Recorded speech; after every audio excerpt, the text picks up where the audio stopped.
especially since, seeing that everybody in his team is on steroids, which including him, he never way responsible for the performance-enhancing drugs that are being used by fighters that fought in his gym.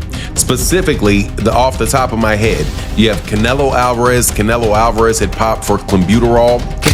Canelo, man, I don't know if he's cheating. What do you mean? I feel like Canelo juices. Top boxing insiders are calling out Canelo Alvarez, accusing him of juicing before his showdown with Terence Crawford, pointing to his rapid muscle gains and history of failed drug tests. David Benavidez has joined the firestorm, openly questioning why Canelo won't step in the ring with him if he's as sure of himself as he claims. He reminds everyone that 5 members of Canelo's own camp have previously tested positive, insisting the whole team, Canelo included, is tainted, adding serious fuel to the controversy heating up before this blockbuster clash. It's Mexican boxing fights of all time, in my opinion. Yeah. So I feel like I'm 100% confident in myself. If Canelo was 100% confident in himself, I don't know why he wouldn't fight me. Especially since, seeing that everybody in his team is on steroids, which including him, he never got off. You think he's on steroids? Of course. How does 5? You saw De La Hoya. How do 5 people out of your camp get tested positive for steroids? Right. All those fucking dudes in that camp are good. I seen Eddie Reynoso on my fight, so we made a joke. He said like he came to watch me the fight and shit. And then they're like, "Oh, you think he's?" In my head, I'm like, what do you think Eddie Reynoso's thinking about? He's all, we gonna fight David Benavidez after seeing this fight? In his head, Eddie Reynoso's like, fuck no, we not fighting him. Yeah, of course. Honestly, I don't blame Canelo. It's fucked up because there's a lot of money. It's not even about the money. It's not about the money. Yeah, but okay, 100 million, dude. You think you kidding me? The first step when you're a fucking warrior, bro, the only thing you think about is glory. I've never thought about money. I've been smart. I'm negotiating my shit. But it's always a prize, bro. It's always to go out there and beat Canelo, bro. I'm a legend. You know what I mean? That I'm gonna live forever in boxing as a legend. That means way more to me than any type of. And I think that separates you too, David. And I admire that shit about you. I was like that at one point. Yeah. I want you to give me. Yeah. and not to just bypass him. Shout out to Morel as well. Yeah, shout out to be Eddie Reynoso's training camp is facing intense criticism, with claims that he personally provides his fighters with banned performance boosters. Among those under his guidance is Canelo Alvarez, who has already been linked to steroid controversies on 2 separate occasions. Observers note that multiple athletes from this same facility have returned positive drug tests, fueling doubts about the gym's practices. Now, as Canelo readies himself for his clash with Terence Crawford, speculation is growing over how he's managing to pack on muscle at such an astonishing speed. Serious accusations about his gym.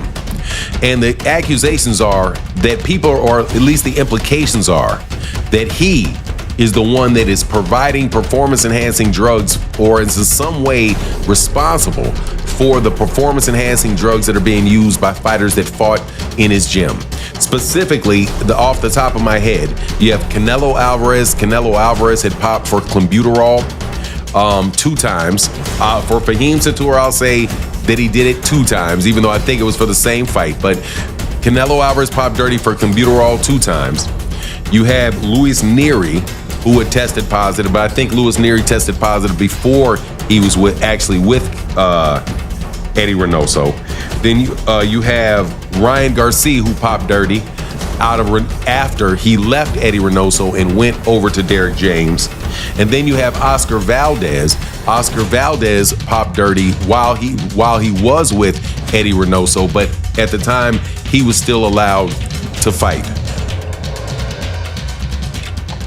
You also clearly see that you have an issue with the fight that's coming up with Canelo Alvarez and Terence Crawford, in that you have one guy that tested positive and you have another guy that looks like he's using in order to get up and continue to climb up weight classes.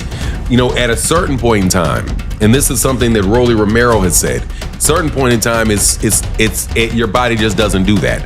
At a certain point in time, your body just doesn't do it.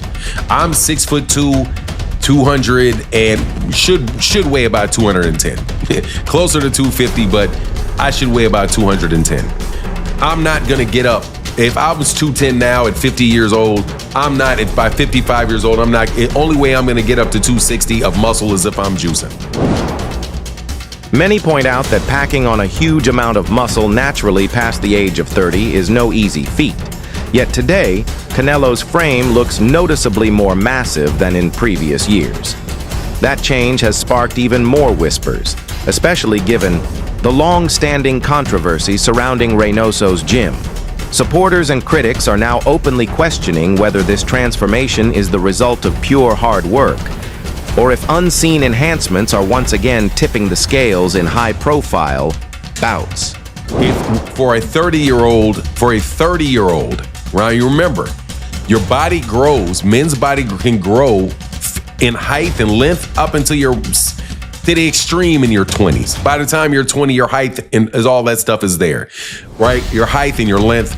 In your mid-20s, by the time you're 29, your musculature is pretty much there.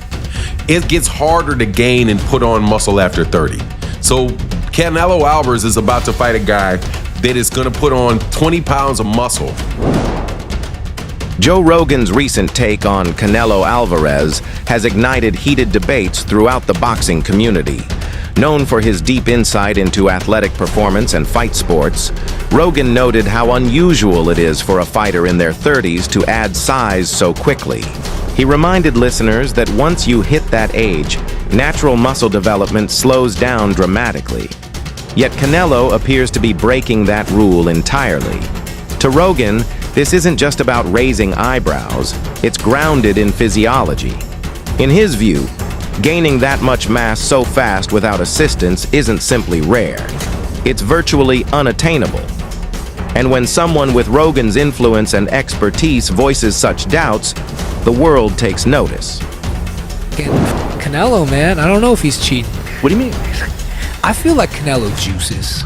But I'm a Triple G fan, so I'm a say that ahead of time. I just like There's Triple a G. lot of money on the line, and if I could get away with it, I would do it as well. Some tainted beefs.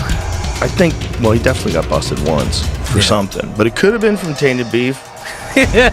We don't know. But it also could be that, we should probably leave them the fuck alone and let them do whatever they want to do. Do you want to see Manny Pacquiao fight or not? Right? I want to see him juiced up, fighting at 45 years of age, coming in with a full six-pack, lighting people on fire. With the Canelo versus Crawford showdown approaching, speculation about potential steroid use is intensifying among both spectators and experts. Numerous voices claim they would feel no surprise if Canelo were found to rely on performance-enhancing drugs. Their logic is straightforward. He enjoys elite gyms, top-tier nutritionists, skilled physicians, and world-class recovery technology. When an athlete has boundless means and the drive to remain dominant, the lure of cutting corners becomes tangible. Detractors suggest that Canelo's surrounding circumstances provide ample chances to employ prohibited enhancements without facing instant repercussions, further fueling suspicion as the high-profile matchup nears. What up, everybody? It's your boy MC from MCTV. I wouldn't be surprised if Canelo Alvarez is on steroids right now as we speak and is going to be fully juiced with something that hasn't even hit the market yet. Think about it. He's pretty much a billionaire. He has access to everything. Naturally, there are those unwilling to label Canelo as a cheat. Supporters highlight his history of clearing numerous pre-fight drug screenings. Some insist his stamina and punching strength stem from relentless preparation and an inherently powerful build. They believe damaging a boxer's name without undeniable evidence is unjust. Even so, doubt persists. In a profession where iconic athletes have faced exposure for doping, skepticism never entirely fades. And when an athlete's body undergoes noticeable change compared to the previous year, conversations arise regardless of any justification offered. It's simply the nature of public perception in boxing. What we don't talk about is, Canelo. Steroids. Y'all don't talk about that. So we don't know. We really don't know all the fighters he beat. He could have been not clean in a lot of fights. Team Crawford hasn't openly thrown accusations, yet they're well aware of the circulating murmurs. Their attention remains locked on refining strategy, sharpening techniques, and maintaining peak condition. In front of cameras, they acknowledge Canelo's abilities, ring wisdom, and the threats he poses. Behind closed doors, they scrutinize his latest bouts, hunting for glimpses of exhaustion, subtle shifts in footwork, or exploitable habits. Whether Canelo has outside assistance or not, Crawford's crew aims to prepare for every scenario. They understand that in a clash of this magnitude, the outcome may hinge on the slightest tactical advantage. Canelo and Crawford are strictly and consistently doing random VADA testing in order to silence each other's fanbase and their critics ahead of their showdown this September. Now, despite this being a normal thing, the gravity of this fight brings in more attention to their test results, partly due to the fact that suspicion regarding both men have been up as of lately. Namely, Crawford's sudden bulk and jump to 168 and his close relationship with Snack and Victor Conti, and of course the recent PED scandals being associated with Team Canelo, as well as him once testing positive for clenbuterol 7 years ago due to contaminated meat. With that said, both men have been doing random testing since June and will undergo strict and consistent random tests up until they finally meet next month. Now, it's worth remembering that despite all the recent allegations for Canelo and Crawford, both fighters have been consistent. Canelo's camp dismisses enhancement chatter as nothing more than groundless gossip. They credit his victories to years of ring mastery, disciplined preparation, and refined technique, never to banned substances. They highlight his enduring career, adaptability against diverse styles, and proven dominance across several divisions. To them, suggesting Canelo relies on chemical boosts is absurd. Still, they understand that in the fight game, public opinion holds power. Once a negative storyline gains traction, it can grow beyond control, regardless of how far it strays from the actual truth. People with Canelo before Canelo's last fight, but then after Canelo's last fight, it seems like it's more 50-50 now. So everything is just the build-up for that fight is just going to be absolutely magnetizing. Like that fight, it's garnered so much more buzz after Canelo's last fight, and Bud is Bud. He's one of the greatest fighters in boxing history. He is one of the greatest fighters in boxing history. So it's going to be a fight. It's going to be awesome to watch. Have you sparred any of them? I haven't sparred Bud yet. I haven't been in Canelo's camp. I've met Canelo a few times. I love Canelo's team. Canelo's one of my favorite fighters. He's been my favorite fighter for the longest time. But you know, I have to be Team Bud because me and Bud are cool, and I have so much belief in Bud, and I know who he is as a fighter. He is one of the greats. So he could do anything he wants. And being around both of them and seeing how they work and train and things like that, what makes both of them the fighters they are, in your opinion? I've watched Bud, so for Bud in particular, he's calm in everything he does, and that kind of calm is scary to watch because it shows experience. You can see that he's been doing this for decades. You can see it with his shadow boxing. You can see it. Nico Ali Walsh, grandson of the legendary Muhammad Ali, recently shared his thoughts on how Terence Crawford is preparing to face a physically imposing opponent like Canelo Alvarez. According to Walsh, Crawford isn't simply walking into this fight at a size disadvantage, he's training smart. Sparring sessions have been intentionally set up against much bigger fighters so Crawford can adjust to the type of power and pressure Canelo is known for. Walsh sees this as both bold and calculated, turning what could be a weakness into a weapon. For him, this isn't just hard work, it's strategic brilliance. Walsh also admitted that while he's a longtime fan of Canelo, he's firmly in Crawford's corner for this matchup. He respects both fighters, but has deep belief in Crawford's abilities. calling him one of the greatest talents boxing has ever seen. What impresses Walsh most is Crawford's composure, an almost eerie calmness that comes from decades of experience. Even in shadow boxing, you can see the precision and patience of a master craftsman. Respected boxing journalist Dan Rafael echoes that sentiment, explaining that Crawford's motivation isn't about chasing a payday, it's about chasing legacy. This fight is about stepping into history books, not playing it safe. But Rafael also points out the enormous challenge ahead. Canelo has one of the most durable chins in boxing history. Unless Crawford can hurt him, simply outboxing him may not be enough. Crawford's strength lies in controlling fights through skill, timing, and intelligence rather than raw power. He can switch seamlessly between orthodox and southpaw, dictate the pace, and frustrate punchers who rely on strength alone. Against Canelo, expect him to use distance, movement, and angles to avoid risky exchanges while landing sharp, accurate counters. There's also been talk about Crawford's own size. Despite starting his career at 135 pounds, his rehydration, numbers on Fight Night are striking. In his last outing at 154, he entered the ring at roughly 170 pounds, a huge jump from the weigh-in. And earlier this year, he posted an off-camp gym weight of 186 pounds, surprising many who assumed he walked around much lighter. Former light heavyweight Marcus Brown, who's seen Crawford in action behind closed doors, isn't concerned about the size gap. He says Crawford has been handling bigger, stronger sparring partners for years, some of them built like heavyweights, without losing his composure or game plan. Brown believes that combination of mental toughness and preparation is exactly what's needed to withstand Canelo's power. In the end, Brown is betting on Crawford. He says it comes down to IQ, the ability to create angles, frustrate opponents, and make them miss. That, in his view, is how you beat a bigger, stronger man. And with that, the stage is set. The build-up to this fight isn't just hype. It's the collision of two elite champions with very different strengths.